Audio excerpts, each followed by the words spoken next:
Macam anak dululah, Allah Ta'ala beri apa, 4 bulan tak boleh bangun, tak boleh bangun kan. 4 bulan tak boleh bangun, baring aja. Itu satu apa?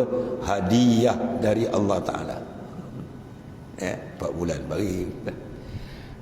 Macam-macam orang datang picit sanalah, hidup sini, beribu duit habis, bagi makan ni, makan apa. Dia punya selesai bukan macam tu, selesai dia kena belah. Akhirnya pergi ronding dengan pakar doktor kan.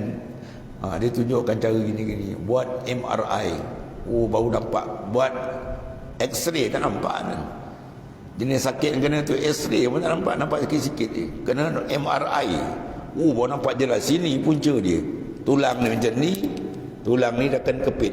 Jadi saraf dia dah kepit, T10 dengan T9 dia pergi mana, saraf terus. Makan ubat apa, buat panau tak jalan. Ubat dia kena apa, tulang tu kena belah, bagi ruang saraf tu jalan balik, baru dia berjalan. Jadi nak belah dia kena, nak buang macam mana, kena belah. Baru Alhamdulillah Allah Ta'ala izin, baru dapat bergerak sikit. Kalau tidak bagi lah, dia bagi rehat ke, bagi 4 bulan ya. Dalam masa 4 bulan tu macam-macam orang datang. Dia tahu kita sakit kan, 2,000 macam-macam dia. Tak kena tempat dia.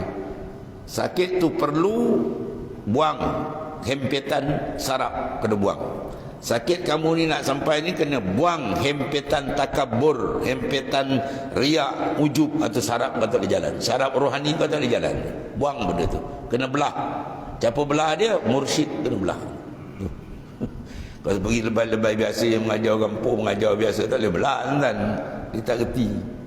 Ya, habis dia beri teori lah, buat begini ya, kita kena tawaduk, kita kena sabar. Macam mana nak pasang sifat tawaduk? Skru dekat mana nak belah, kena belah, operate dalam tu, belah ya. Segala hijab-hijab tu kena buang. Tembakan zikir dia macam mana nak